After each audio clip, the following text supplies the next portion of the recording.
Halo teman-teman, jumpa lagi dengan aku, Linda. Kita lanjut ke bab 4 bagian 2 ya.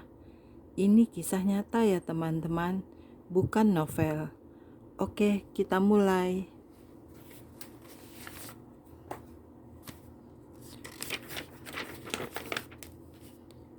Bab 4 lanjutan, bagian 2. Waktu berlalu, dia tidak mau berdoa kepadaku atau membaca Alkitab.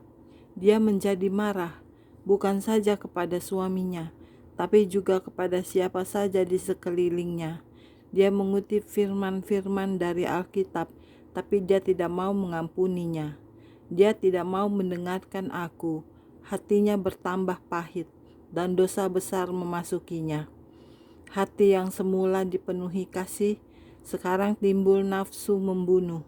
Dalam suatu hari, dalam kemarahannya, dia bunuh suami dan wanita itu. Kemudian iblis mengambil alih dirinya seluruhnya, dan dia bunuh diri. Kupandang jiwa terhilang yang berhenti mengikut Yesus, dan jiwanya dihukum selamanya dalam api dan kesakitan. Kudengarkan waktu dia menjawab Yesus, "Sekarang aku mau mengampuni Tuhan," katanya. "Keluarkan aku. Sekarang aku mau menurutimu. Lihat Tuhan, sekarang aku berkhotbah tentang firman-Mu. Dalam 1 jam, setan-setan akan datang membawaku untuk disiksa lebih hebat. Untuk beberapa jam, mereka akan menyiksaku, karena aku telah berkhotbah tentang firman-Mu. Siksaanku akan lebih berat. Tolong Tuhan, aku mohon kepadamu, keluarkan aku dari sini." Aku menangis bersama wanita yang berada di dalam lubang itu dan memohon kepada Tuhan untuk menjauhkan semua kepahitan dari dalam hatiku. "Jangan biarkan aku mengizinkan kebencian memenuhi hatiku, Tuhan Yesus," kataku. "Mari kita jalan terus," kata Yesus. Di lubang berikutnya, ada jiwa laki-laki terbungkus kerangkanya, berseru memanggil Yesus. "Tuhan," tangisnya, "tolonglah aku untuk bisa memahami kenapa aku bisa berada di sini." Yesus berkata, "Damai, tenanglah, kau mengerti kenapa kau ada di sini. Keluarkan aku akan jadi baik." Laki-laki itu memohon. Tuhan berkata kepadanya, "Sekalipun sudah di alam maut, engkau masih berbohong." Kemudian Yesus menoleh dan berkata kepadaku, "Laki-laki ini berumur 23 tahun waktu dia datang kemari. Dia tidak mau mendengarkan Injilku. Berkali-kali dia dengarkan firmanku dan sering ke rumahku. Kudorong dia dengan rohku untuk keselamatannya. Tapi yang dia inginkan adalah dunia dan nafsu-nafsunya. Dia senang mabuk-mabukan dan tidak mau memperhatikan panggilanku. Dia dibesarkan di gereja, tapi dia tidak mau mengikatkan dirinya kepadaku. Suatu hari dia berkata kepadaku, 'Suatu hari akan kupersembahkan hidupku kepadamu, Yesus.' Tapi hari itu tidak pernah datang. Suatu malam, sehabis pesta, dia mati dalam kecelakaan mobil. Iblis menipunya sampai akhir. Dia segera mati. Dia tidak mau mendengarkan panggilanku. Yang lain-lain juga terbunuh dalam kecelakaan itu. Pekerjaan iblis adalah membunuh, mencuri, dan merusak. Kalau saja anak muda ini patuh, bukan kehendak Allah kalau seseorang binasa. Iblis menghendaki jiwa laki-laki ini dan dihancurkannya melalui kesembronoan, dosa, dan minuman keras. Banyak kehidupan rumah tangga dihancurkan setiap tahunnya karena alkohol. Kalau saja manusia bisa menyadari bahwa nafsu dan keinginan duniawi hanya semusim saja. Jika kau datang kepada Tuhan Yesus, Dia akan melepaskanmu dari minuman keras. Datang kepada Yesus, dan Dia akan mendengarkan dan menolongmu. Dia akan jadi temanmu. Ingat, Dia mengasihimu, dan Dia juga mempunyai kuasa untuk mengampuni dosa-dosamu. Orang-orang Kristen yang sudah menikah, Yesus memperingatkanmu, padamu, jangan melakukan perzinahan. Jangan mengingini seseorang dari lawan jenis. Meskipun engkau tidak melakukan perzinahan, bisa saja terjadi perzinahan dalam hatimu.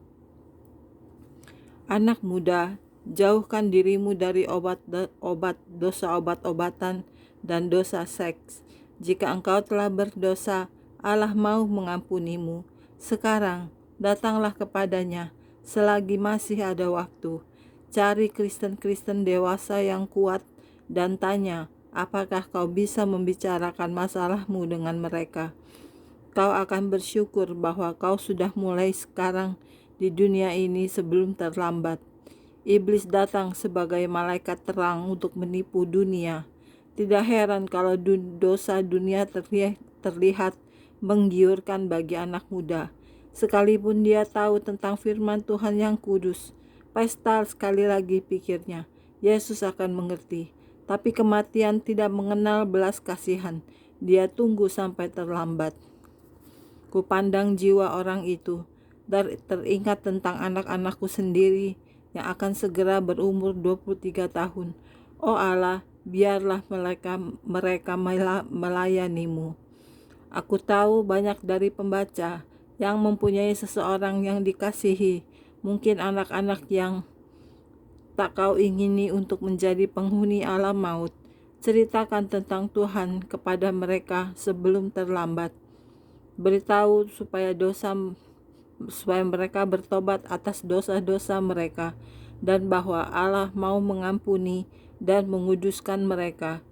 Untuk berhari-hari, tangisan laki-laki itu terngiang di dalam hatiku.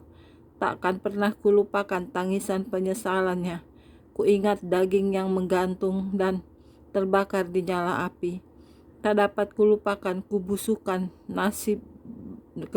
kebusukan bau kematian, lubang-lubang mata, jiwa-jiwa yang berwarna abu-abu kotor, dan cacing yang merayap menembus tulang. Kerangka anak muda itu mengangkat lengannya ke arah Yesus, memohon dengan sangat waktu kami berjalan lagi ke lubang berikutnya. Tuhan yang baik, doaku, beri kekuatan padaku untuk meneruskannya.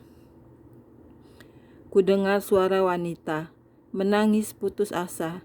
Tangisan orang-orang mati ada di mana-mana. Segera kami sampai di lubang di mana wanita itu berada. Dia mohon dengan segenap jiwanya kepada Yesus untuk mengeluarkannya dari sana. Tuhan, katanya, apakah belum cukup aku berada di sini? Siksaan yang kuderita melebihi daya tahanku. Tolong Tuhan, keluarkan aku. Sedu Sedan mengguncang-guncang kerangkanya, dan suaranya penuh penderitaan. Aku tahu dia sangat menderita. Kataku, Yesus, tak bisakah kau berbuat sesuatu? Yesus berkata pada wanita itu, ketika kau ada di bumi, kupanggil engkau untuk datang kepadaku. Kuminta dengan sangat untuk menyerahkan hatimu kepadaku, untuk mengampuni yang lain, dan untuk berbuat benar, dan untuk menjauhkan diri dari dosa. Bahkan aku mengunjungimu di tengah malam, dan berkali-kali mendorongmu dengan rohku, dengan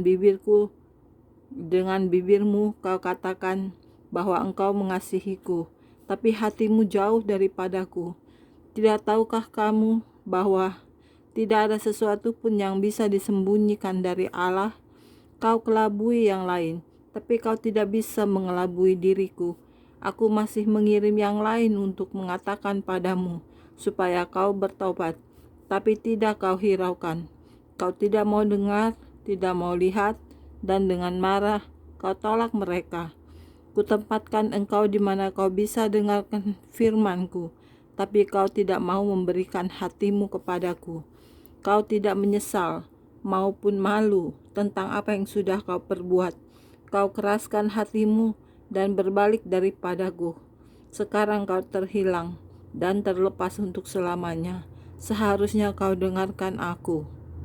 Dia memandang kepada Yesus dan mulai menyumpah dan mengutuk Allah. Kurasakan kehadiran roh-roh jahat dan tahu bahwa merekalah yang mengutuk. Betapa sedihnya terhilang untuk selama-lamanya di alam maut. Lawanlah iblis, dan dia akan lari daripadamu. Yesus berkata, bumi dan segala isinya akan berlalu, tapi firmanku tidak berkesudahan. Oke, sekian dulu untuk hari ini videonya teman-teman. Kita lanjut di video berikutnya ya. Terima kasih. Tuhan berkati kita semua. Amin. Bye-bye.